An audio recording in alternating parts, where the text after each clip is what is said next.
আমার অফিসের একজন কলিগের উদ্যোক্তায় মহানগর মুভিটা দেখতে যাওয়া হয়েছিল। মুভিটা দমদমের ডায়মন্ড প্লাজার পিভিআরে চলছিল। প্রথমে ভেবেছিলাম মহানগর মুভিটা হচ্ছে বাংলাদেশি কোনো ওয়েব সিরিজ, কিন্তু তারপর দেখলাম এই মুভিটা আমাদের জন্মের আগে হয়েছে 1963 সালে। তো আমার বন্ধু বুকমাই শো থেকে টিকিট কেটে আমাকে বলেছিল ডায়মন্ড প্লাজাতে চলে যেতে। আমি আর আমার হাজব্যান্ড দুজনে আগে থেকে চলে গেছিলাম, আর আমার বন্ধু আর বন্ধুর বর পরে এসেছিল। ওরা দুজন আসছিল না দেখে আমরা ডায়মন্ড প্লাজাটা ঘুরে দেখছিলাম আর ভাবছিলাম আমাদের জন্মের আগের মুভি নিশ্চয়ই খুব বাজি হবে। এই ভেবে আমাদের হাসি পাচ্ছিল। বর্মশাই আমাকে বলছিল যে শোতে ঢুকেও ঘুমিয়ে পড়বে, কিন্তু মুভিটা দেখার পর আমাদের চারজনের এত ভালো লেগেছে বলার কথা না। এক কথায় অসাম মুভি। এই দেখো আমরা চলে এসেছি পিভিআরে, আর এই হচ্ছে আমার বন্ধু আর বন্ধুর হাজব্যান্ড। তো টিকিটটা এবার আমরা চেক করে একদম চলে যাব পুরো একদম মুভি দেখার জায়গায়। তো এই দেখো আমরা চারজন সবাই মিলে একটু কথা বলতে বলতেই যাচ্ছিলাম প্রায়। তো চলে এসেছি, কিন্তু মুভিটা শুরু হতে দেরি আছে। তো কিছু কথা বলে দিই, সেটা হচ্ছে প্রজেক্টর খারাপ হওয়ার জন্য, যেহেতু পুরনো বই, প্রজেক্টর খারাপ হওয়ার জন্য স্টার্টিং থেকেই সাউন্ড হচ্ছিল না। তারপর আবার চিৎকার চেঁচামেচির পর আবার নতুন করে শুরু করলো, কিন্তু ইন্টারভালের পর থেকে যা হলো সেগুলো আপনারা পুরো ভিডিওটা না দেখলে বুঝবেন না। পুরো ভিডিওটা দেখার অনুরোধ রইল। যে ঘটনাগুলো পরে ঘটবে সেগুলো আমি আগে বলে দিলাম, কারণ ওই ঘটনার সময় আমি কোনো ভয়েস ওভার দিতে পারিনি। ভিডিওটা ভালো লাগলে অবশ্যই কমেন্ট করুন। আবার বলে প্রথম থেকে। হ্যাঁ, প্রথম থেকে দিতে হবে, ঠিক বলেছেন। মা বই আছে, সাউন্ড নেই। কি বই হচ্ছে? তুমি কিছু বলবে? সাউন্ড ক্লিয়ার হয় না, পুরানো মুভি 63 সালের মুভিতে তুমি সাউন্ড। আর এই দিন ছিল ইন্টারন্যাশনাল মুভি ডে। সেই দিন যে এইরকম হবে ভাবিনি। কিছুটা বই হওয়ার পর আবার যেহেতু আওয়াজ হচ্ছিল না, ওরা আবার নতুন করে শুরু করেছিল। এবার আমাদের এখন ইন্টারভাল হয়ে গেছে। তো এই হচ্ছে আমরা একটু ছবি তুলছি, ভিডিও করছি। এই দেখো মাছে ভাতে বাঙালি, দারুণ একটা টি শার্ট পরে এসেছিলো। তো বেশ মজাই করছি, কিন্তু এই মজাটা যে এতটা দুঃখের কারণ হয়ে যাবে সেটা আমরা কিন্তু তখনও ভাবিনি। এরপরই শুরু হবে আসল মজা। তো এই হচ্ছে আমার বড়মশাই চুপ করে বসে আছে। এই শুরু হয়ে গেছে হাঙ্গামা, জাস্ট দেখতে থাকো তোমরা।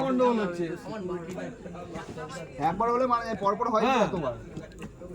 ভিডিও টাইমটা করে আছে এখনো পাত্তা আপনারা আমাদের টাইমটা কম্পেনসেট করুন, রিফ্রেশমেন্টে জোগাড় করুন, বাকি কিছু একটা করুন। টাকাটা ফেরত দিতে বলুন, রিফান্ড করতে বলুন, তাহলেই হয়ে যাবে।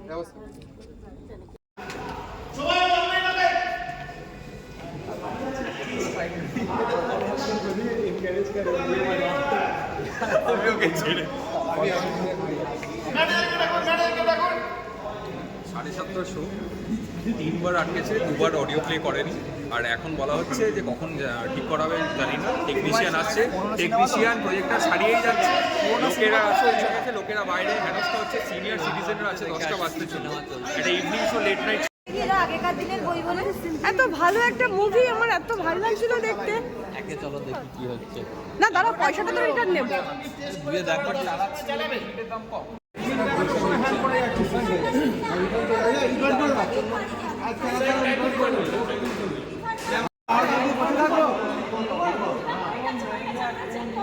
আরে টেকনিক্যাল ইস্যু বলে কি আমরা কি হোল নাইট ওয়েট করবো নাকি এখানে? কথা হলো ওয়েট ডেট কি বোঝে না,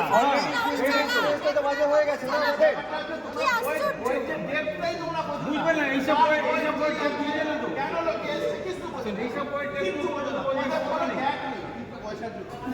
কোনো জ্ঞান নেই তো আমাদের এইসব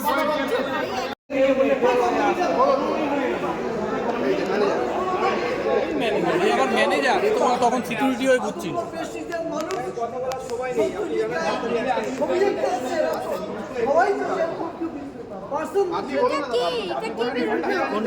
ওটা ম্যানেজার, ওটা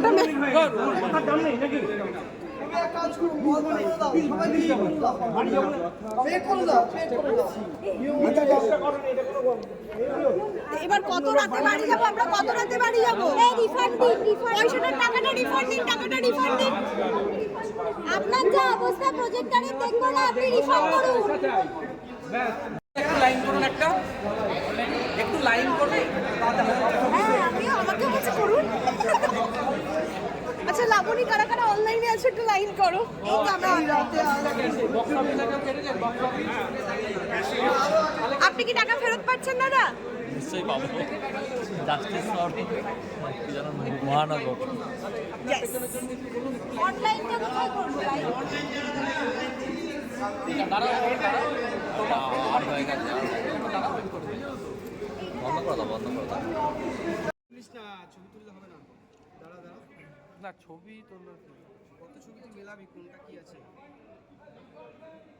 পুরো ভিডিওতে আপনারা একটা কথা কিন্তু অবশ্যই লক্ষ্য করবেন, আমার যে বন্ধুটা আছে সে কিন্তু হাঙ্গামা শুরু হওয়া থেকে শেষ পর্যন্ত একটা কথাই বলে গেছে যে রিফান্ড দিন আর রিফান্ড দিন। সে কিন্তু আর কোনো কিছু পরোয়া করেনি, সে একটাই কথা বলে গেছে, রিফান্ড দিন রিফান্ড দিন।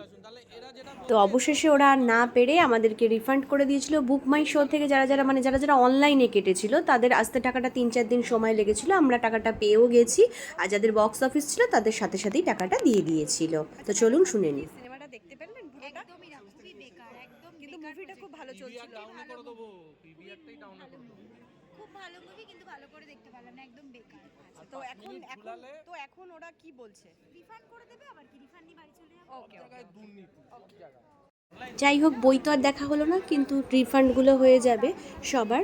তো আমরা চলে গেলাম, বেরিয়ে দেখি রাত প্রায় 11টা মতো বাজে। তো আমরা কোথাও খাবার পেলাম না, সোজা বাড়ি চলে এসেছি। আর বাড়ি এসে এতটা এনার্জি নষ্ট করেছি আমরা মুভিটার জন্য, সেই জন্য এসে গ্লুকন ডি খাচ্ছি। চলো টাটা, নেক্সট ব্লগে দেখা হবে।